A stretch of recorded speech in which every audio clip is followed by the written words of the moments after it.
conversations. This is something which affects all of us as people, as human beings. We find the same kind of thing happening in parts of Africa, in Europe, in parts of the United States, and you people would be the best to be in the forefront of challenging that from becoming a reality. Because fascism can take many manifestations. It doesn't necessarily need to be an overt form of dictatorship. Covert forms of dictatorship are far more effective cases of fascism than an overt one.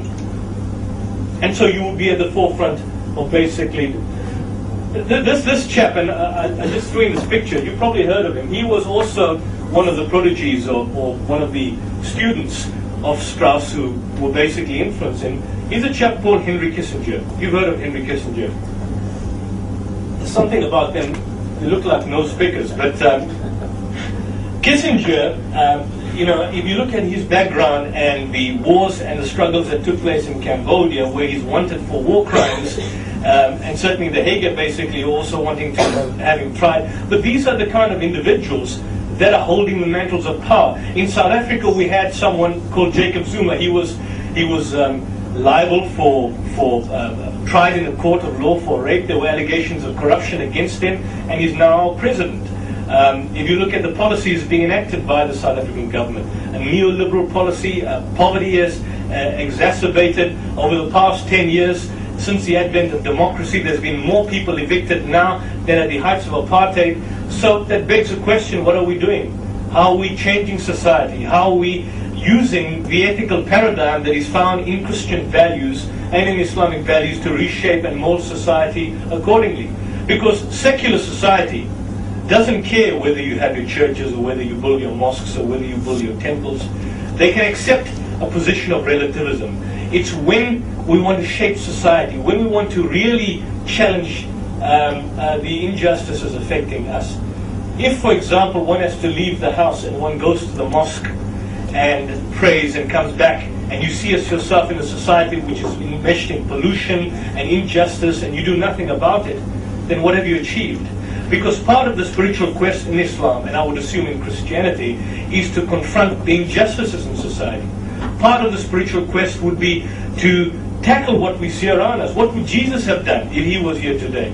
Would he have simply supported free market capitalism? What does the parable of the Good Samaritan tell you? What does further parables where Jesus says that he who asks you for your coat, you give him your entire cloak? What does this tell you? Does this basically, would he have been supportive of neoliberalism? Would he have been supportive of the IMF or the policies of the World Bank or the different foundations? Or would he have basically placed himself in a particular manner which would seek to undo the harms caused in society? And so that's what we have. That's what we have in society. This was something which I picked up. One of my favorites. Oh shit, he's even dumber than I thought. But it's people who say that Bush was in control. It wasn't really Bush in control. It was people behind him. I mean, someone who couldn't tie his own shoelace. You can tell me this, of course, look like good blood brothers, probably engaging in good family meetings. Or you could probably question him. And now we have something in society. I picked this up on, you're obviously familiar with the design around him. It's the Joker from The Dark Knight. I found The Dark Knight one of my favorite movies because it deals with the kind of angst that you find in society. It deals with what happens when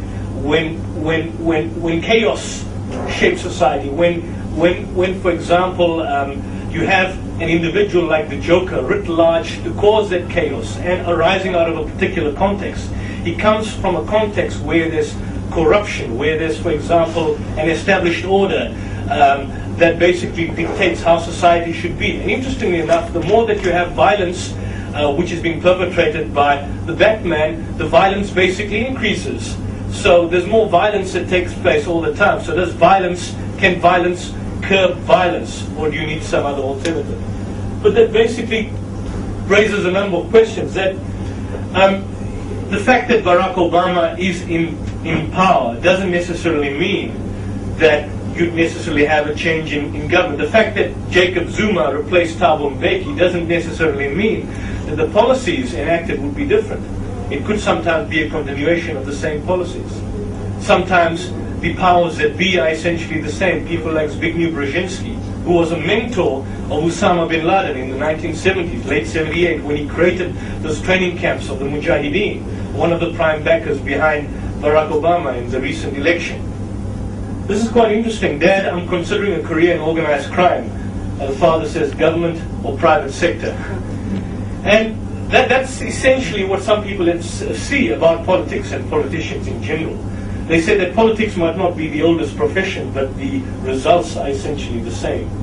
Someone said that the word politics comes from two words, poly meaning many in Latin and ticks meaning blood-sucking insects. And you have many blood-sucking insects coming and taking over our lives and ruining our lives and causing destruction and affecting us in how we live and what we do. So, is it the same, or are they just simply different sides of the same coin? The Democrats and the Republicans, do they really have different policies? This was a fellow countryman of yours, and I'd just like to end on this because I know time is at a premium. He made a question, or he raised certain questions, and if you studied his life at the forefront of the civil rights movement, and these statements made by him is something which we should accept and internalize. He says, cowardice asks the question, is it safe? Expediency asks the question, is it politic? Vanity asks the question, is it popular? But conscience asks the question, is it right? And there comes a time that one must take a position that is neither safe, nor politic, nor popular, but one must take it because it is right. And so therefore I appeal to all of you that in whatever endeavors you engage with in life, in what you do, in how you gear yourself up in society, the main point is that have these principles behind you. If you have these principles behind you, you can't go wrong. You know, there was a saying which goes like that. You know, first they came for the Jews, but I never spoke out because I was not a Jew. Then they came for the Christians, but I did not speak out because I was not a Christian. Then they came for the communists, but I did not speak out because I was not a communist. Then they came for me, and there was no one left to speak out for me. And so we as individuals should embrace this global humanity amongst us, as opposed to creating artificial barriers and polarizing each other. Because at an essential level, we are all the same. At an essential level, we have the same kind of values, the same morality, the same ethics, same belief in one God. There's no different. I know your professor was telling me yesterday that he said some Muslims would view Christians as polytheists. I don't view Christians as polytheists. I view you as monotheists. There's a lot of similarities, more so between Christianity and Islam than there is amongst many other faiths. Lots of similarities between Judaism and Islam. And so I would appeal to us that embrace our common humanity, and in doing so, create a better society for all of us and for our fellow men. So with these words, I'd like to leave you. It is a privilege and indeed an honor for us to basically meet all of you here. We hope you enjoy your stay here. For I believe you're leaving on the 29th of January. And I hope with these little words that I've basically shared with you, I know it's not necessarily politically correct, but I'm very politically incorrect, even in my own community, even in the Muslim community as well. But I think we need to be open enough to look at different points and different perspectives, and in doing so, of course, we can create better people amongst us. So thank you for your time, and of course, if there's any questions that you might have, again, the floor is open. Thank you.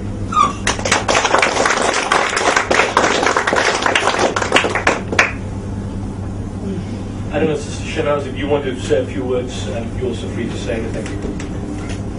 Coming across the road from the mosque, there were a couple of questions just about women, in the sense that in some of the homestays that you've had, there have been different opinions about women and what they can and can't do within Islam. So I just want to mention that very briefly. And one of the statements that was made to me, because I remember Yusuf mentioned in the mosque, women can come to the mosque and they can pray, etc. And one of the young ladies said to me, but in the home that I was in, I was told women don't go to the mosque. So which which way is it? Okay, at the end of the day, women, as Yusuf has said, there is equity amongst the Muslims. There is nothing different between us. Muslim women can go to the masjid just like the Muslim men. In the time of the Prophet, the woman went to the mosque. And how do we know this? Well, because in the hadith and the sayings of the Prophet we are told that the woman prayed behind the men, and Yusuf gave you those reasons because of the distraction. And when the mosque was a place of community, the politics took place, their social interaction took place, community, admin, everything was discussed there. There was debate always. The mosque was always the center of the community. And women would stand up and they would ask the Prophet questions. And we know this because the Prophet would say, or somebody would say, a woman with a long nose stood up and asked the Prophet such and such. So we know that the women were with the men in the mosque at all times. So the women are allowed to go to the mosque to pray. There is nothing preventing them, except when they have their menstruation, they may not go into the mosque because they would be considered unclean. And this is similar as well with the Jews. They do not go into the synagogue or cannot do certain things at that time either. And if you look in the Bible, in the Old Testament, it is the same for the Christians as well. If you're looking at the Old Testament, it's exactly the same. And obviously the woman is always considered